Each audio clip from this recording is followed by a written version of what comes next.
Hello guys, welcome back to my YouTube channel. അപ്പം ഇന്ന് ഞാൻ ഒരു അടിപൊളി ചക്ക പൊരിച്ചതാക്കുന്നുണ്ട് കേട്ടോ. അപ്പം നിങ്ങൾക്ക് ഞാൻ അത് ഷെയർ ചെയ്യാൻ പോവാന്ന്. അപ്പോൾ ഇതെൻ്റെ ഒരു പരീക്ഷണമാണ് കേട്ടോ. അപ്പം ഞാൻ ശർക്കര എടുത്തിട്ടുണ്ട്. ശർക്കരയിൽ കുറച്ച് വെള്ളമൊക്കെ ഒഴിച്ചിട്ട് ഒന്ന് അലിയാനായിട്ട് വെക്കുന്നുണ്ട്. ശർക്കര പാനി നമുക്ക് ആവശ്യമുണ്ട് കേട്ടോ. നമ്മുടെ ചക്കക്കുട്ടന്മാരെ നല്ല മൊഞ്ചത്തികളാക്കിയിട്ട് ഇവിടെ വെച്ചിട്ടുണ്ട് കേട്ടോ. നല്ല സുന്ദരികളാക്കി വെച്ചിട്ടുണ്ട്. അപ്പം മൈദപ്പൊടി എടുത്തിട്ടുണ്ട്. ഇനി ഇതിലേക്ക് കുറച്ച് സംഭവങ്ങളൊക്കെ ആഡ് ചെയ്യണം. അപ്പം ഇതിലേക്ക് കുറച്ചൊരു ക്രിസ്പി ആവാൻ വേണ്ടിയിട്ട് ഞാൻ കുറച്ചൊരു അരിപ്പൊടി ചേർത്ത് കൊടുക്കുന്നുണ്ട് കേട്ടോ. കുറച്ചേ ചേർക്കുന്നുള്ളൂ അരിപ്പൊടി. അപ്പം നല്ലൊരു ക്രിസ്പി ആയിട്ട് കിട്ടും. ഓക്കെ, അരിപ്പൊടി ഞാൻ ആഡ് ചെയ്ത് കൊടുത്തു. ഇനിയാണ് നമ്മുടെ മെയിൻ സംഭവങ്ങളൊക്കെ വരാൻ പോകുന്നത് കേട്ടോ. പിന്നെ ഞാൻ ഇതിലേക്കൊരു മുട്ട ചേർത്ത് കൊടുക്കുന്നുണ്ട്. ഒരു മുട്ട.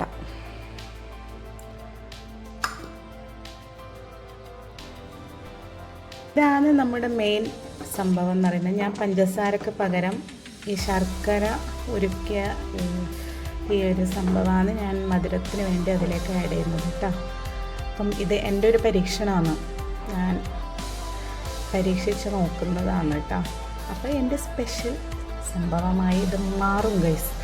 അപ്പം ഞാൻ ഇത് ഒന്ന് അരിച്ചെടുത്തിട്ട് നമ്മുടെ മൈദമാവിലേക്ക് ഒഴിച്ചു കൊടുക്കാൻ പോകും. ഓക്കെ,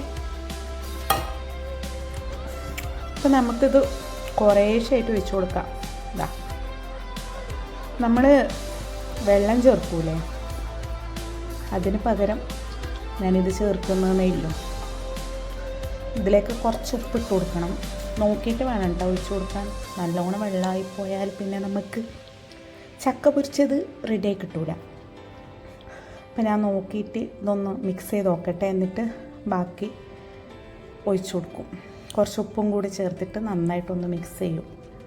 അപ്പോൾ ഗൈസ്, നമ്മുടെ മിക്സ് ഇവിടെ റെഡി ആയിട്ടുണ്ട്. അപ്പം നല്ല കുറച്ച് കട്ടി ആയതുകൊണ്ട് ഞാൻ കുറച്ച് വെള്ളവും കൂടി ചേർത്തിട്ട് നന്നായിട്ടൊന്ന് മിക്സാക്കി എടുത്തു. ഇനി ഇതിലേക്ക് നമ്മുടെ ഈ ചക്ക സുന്ദരികളെ നമ്മൾ ഇട്ടിട്ടൊന്ന് ഫ്രൈ ചെയ്തെടുക്കണം. ഇതാണ് എൻ്റെ സീക്രട്ട് മിക്സ് എന്ന് പറയുന്നത് ഗൈസ്. ഓക്കെ, അപ്പോൾ നമുക്കിതൊന്ന് പൊരിച്ചിട്ട് എടുക്കണ്ടേ. ബാ.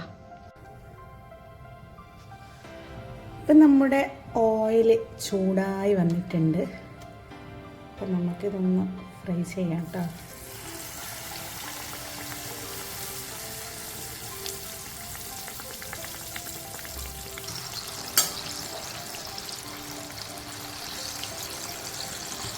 ഗൈസ്, ഒരു മീഡിയം ഫ്ലെയിമിൽ ഫ്രൈ ചെയ്തെടുത്താൽ മതി കേട്ടോ. കാരണം ഇതൊരു ശർക്കര ആയതുകൊണ്ട് തന്നെ പെട്ടെന്ന് എന്താ പറയുക, കരിഞ്ഞു പോകും. അപ്പം മെല്ലെ മെല്ലെ മീഡിയം ഫ്ലെയിമിൽ വേണം ഇതൊന്ന് പൊരിച്ചെടുക്കാൻ വേണ്ടിയിട്ട്. ഇല്ലെങ്കിൽ പിന്നെ ഉള്ള് വെന്ത് കിട്ടൂല. പെട്ടെന്ന് കരിഞ്ഞുകയും ചെയ്യും, ഉള്ള് വെന്ത് കിട്ടാനും ചാൻസില്ല. അപ്പം എന്താക്കാം, മീഡിയം ഫ്ലെയിമിൽ വെച്ചിട്ട് നല്ലപോലെ ഒന്ന് പൊരിച്ചെടുക്കുക. അപ്പം നമ്മുടെ ചക്ക പൊരിച്ചത് അടിപൊളിയായിട്ട് ഇവിടെ ഫ്രൈ ആയി വന്നിട്ടുണ്ട്. അപ്പം നമുക്കിതങ്ങോട്ട് എടുക്കാം. ഈ ഒരു ചൂടിന് കിച്ചണിൽ കയറിയിട്ട് ഫുഡാക്കുന്നത് ടാസ്ക് തന്നെയല്ല ഗൈസ്. തിന്നാൻ എല്ലാവർക്കും നല്ല രസമുണ്ടാവും. നമ്മുടെ അവസ്ഥ നോക്കി ഉണ്ടാക്കുന്ന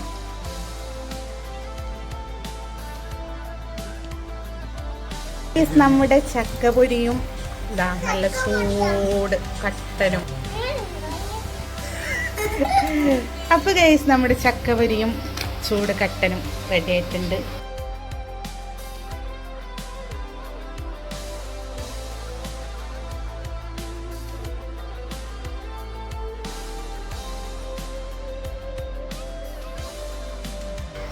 ഗൈസ്, ഞാൻ ഉണ്ടാക്കിയോണ്ട് പറയുന്നല്ല, കിടിലൻ ടേസ്റ്റ്. എല്ലാവരും ഒന്ന് ട്രൈ ചെയ്ത് നോക്കുക, പരീക്ഷിച്ച് നോക്കുക. എൻ്റെ സ്പെഷ്യൽ റെസിപ്പി അടിപൊളി ടേസ്റ്റ് കിട്ടാം.